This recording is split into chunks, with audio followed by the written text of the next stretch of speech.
made my business official and got my LLC. Hey, Yes. So yesterday was actually my anniversary of my business. wow, For one congrats. year. Yes. Um, Purpose driven living, that's the motto. Purpose driven living, boy, that's the motto. If God orders my steps, then I'ma follow.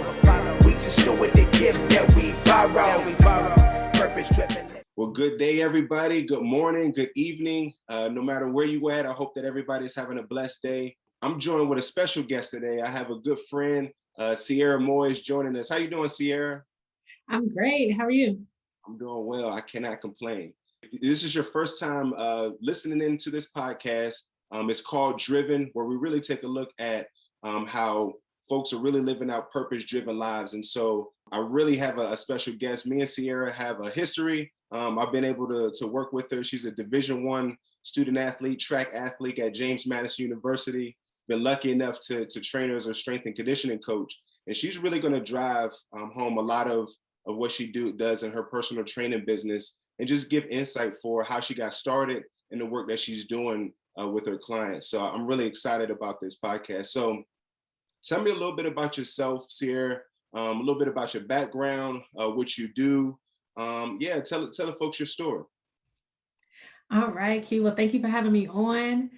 So like you said, I ran track in college at JMU, and in college, I thought I wanted to be a physical therapist. So I was pre PT, kinesiology PPT, and I remember them saying that you can't work with the athletes first. You have to go to the hospital and work with those who just had knee replacement, hip replacement, basically just teaching people how to walk.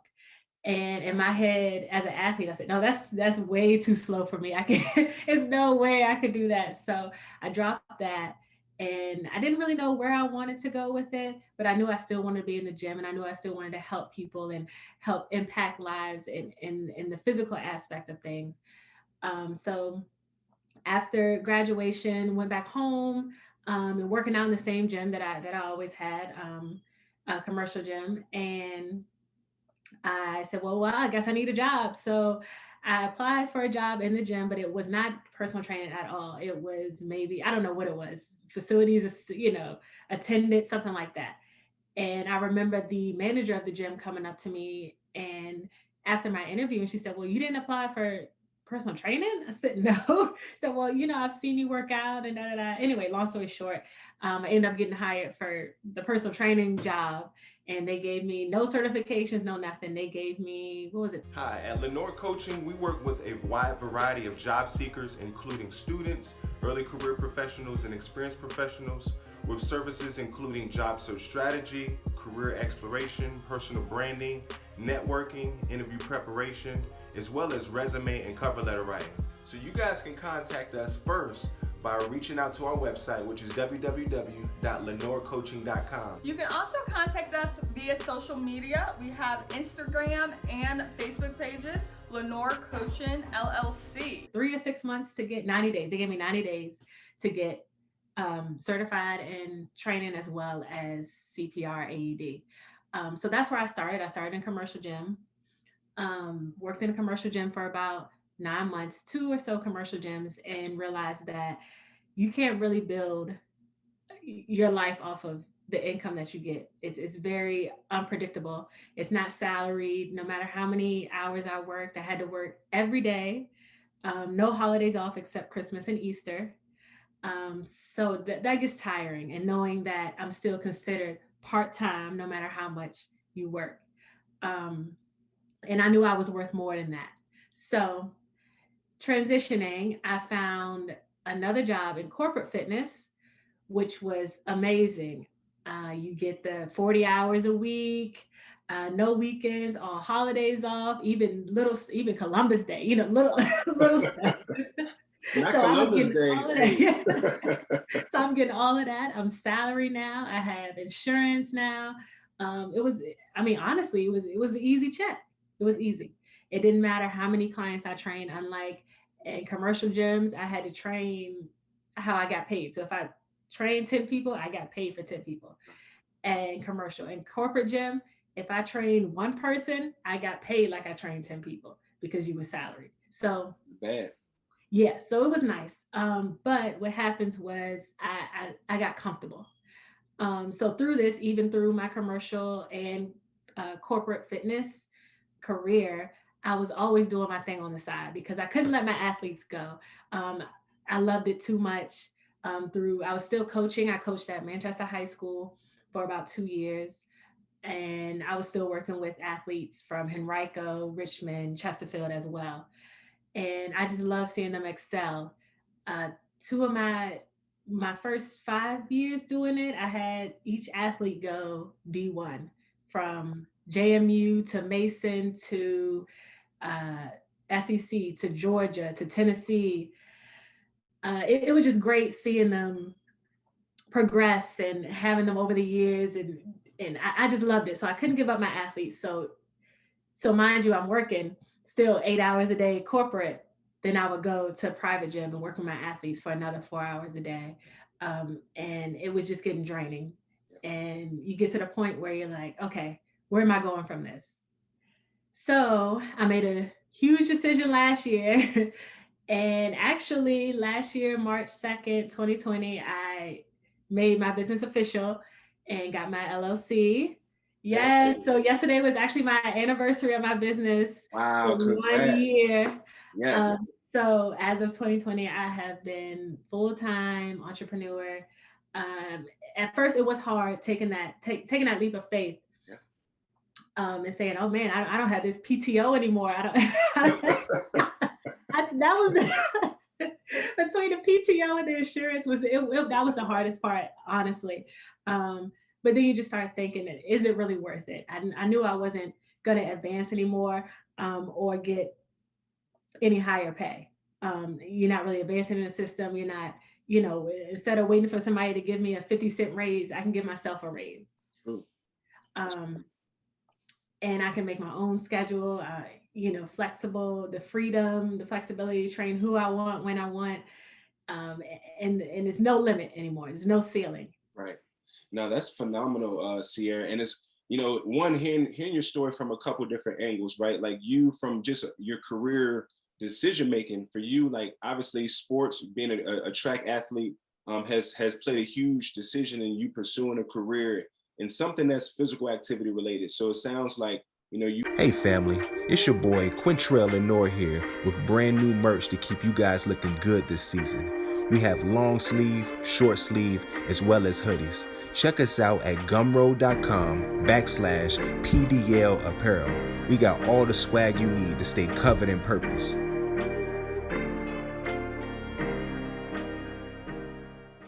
You journeyed from that physical therapy being, the initial thought, to sort of getting thrown into personal training by, a supervisor and just asking you like, hey, why aren't you doing this? And that does happen often with folks and when they make career decisions. But along the way, like it sounds like you were able to see like, how could I apply fitness from the typical private side where you're a part-time personal trainer. But then a lot of folks, I'll be willing to suspect, don't know too much about the corporate training aspect. And that's a huge, the perk for having the insurance and benefits. Folks don't know, man. Hey, that's a real deal right there. It's hard to turn down that.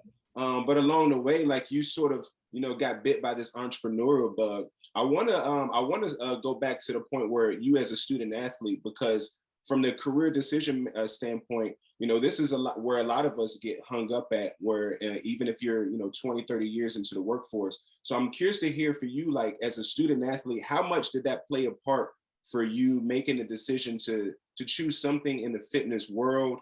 And obviously, you initially started off with that physical therapy in the back of your mind.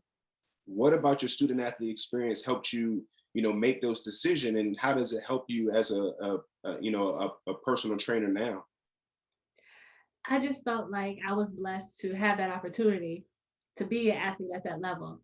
And I learned so much about the importance of taking care of your body. And as an athlete, any good athlete has been injured, right? And it's not fun. So having to go through that, knowing how it feels to not be able to do anything, to performing at your peak. Right. And taking that and saying, wow, I've really been blessed. Can I be a blessing to someone else and help them change their lives with the knowledge that I knew? And then it went back to thinking how I started with the kids, how I started with my athletes and coaching, and just wanted to give them something that I never got. I never had a strength and conditioning coach in high school. Wow. And you're thinking, hey, maybe if I would have learned, the importance of taking care of yourself, recovering, and getting your muscles stronger throughout the year, and how to phase it and all of that, I could have been at a higher level than I was. Sure. Yeah. So it's stuff like that, and definitely giving back, giving something that I didn't have. I didn't think that I would work with adults in the beginning. I was just focused on the athletes, and that's why I gave up the physical therapy, because they said, "Oh, you got to work with people with hip." I'm like, hip? That's like 60, 70 years old. Right, I right. want the 15 to 16-year-old.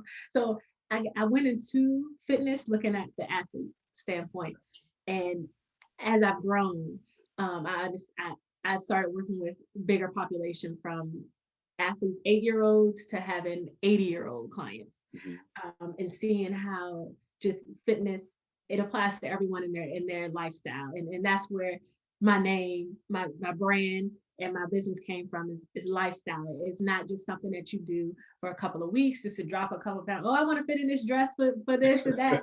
No, it's something that you maintain. And literally before I just got on this call with you, one of my clients texted me and said, I just saw my doctor this morning. She hadn't seen me in a year. And the first thing she said was, wow, you look amazing. Wow. And that's what I do it for. It's a lifestyle. And the fact that, hey, maybe when you go to your doctor next year, you can get off that diabetes, that high blood pressure, high cholesterol medicine.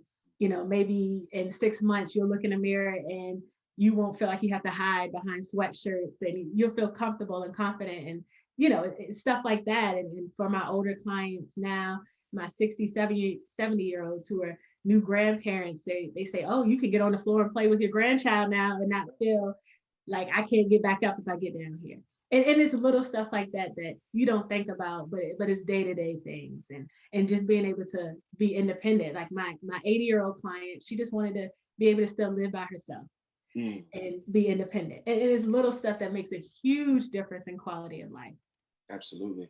Hey, what's going on, family? Do not forget to check out the music that inspired the movement, PDL. This project is by yours truly, Ciarra Morris. It's streaming on all major platforms, Spotify, Apple Music, YouTube, you name it, go check it out. This project was produced by Dilly Got It Bumpin'. It's awesome music to help you guys stay motivated and to worship in this season. Interesting hearing you talk about like some of the client base that you work with, Ciarra. And I think, a lot of us have been exposed to like the world of fitness, primarily through the media. And, obviously, you and I have come into contact through from this athletics background. So when I think about you being a student athlete, like the sort of training or fitness, that world of fitness would be strength and conditioning or sports performance.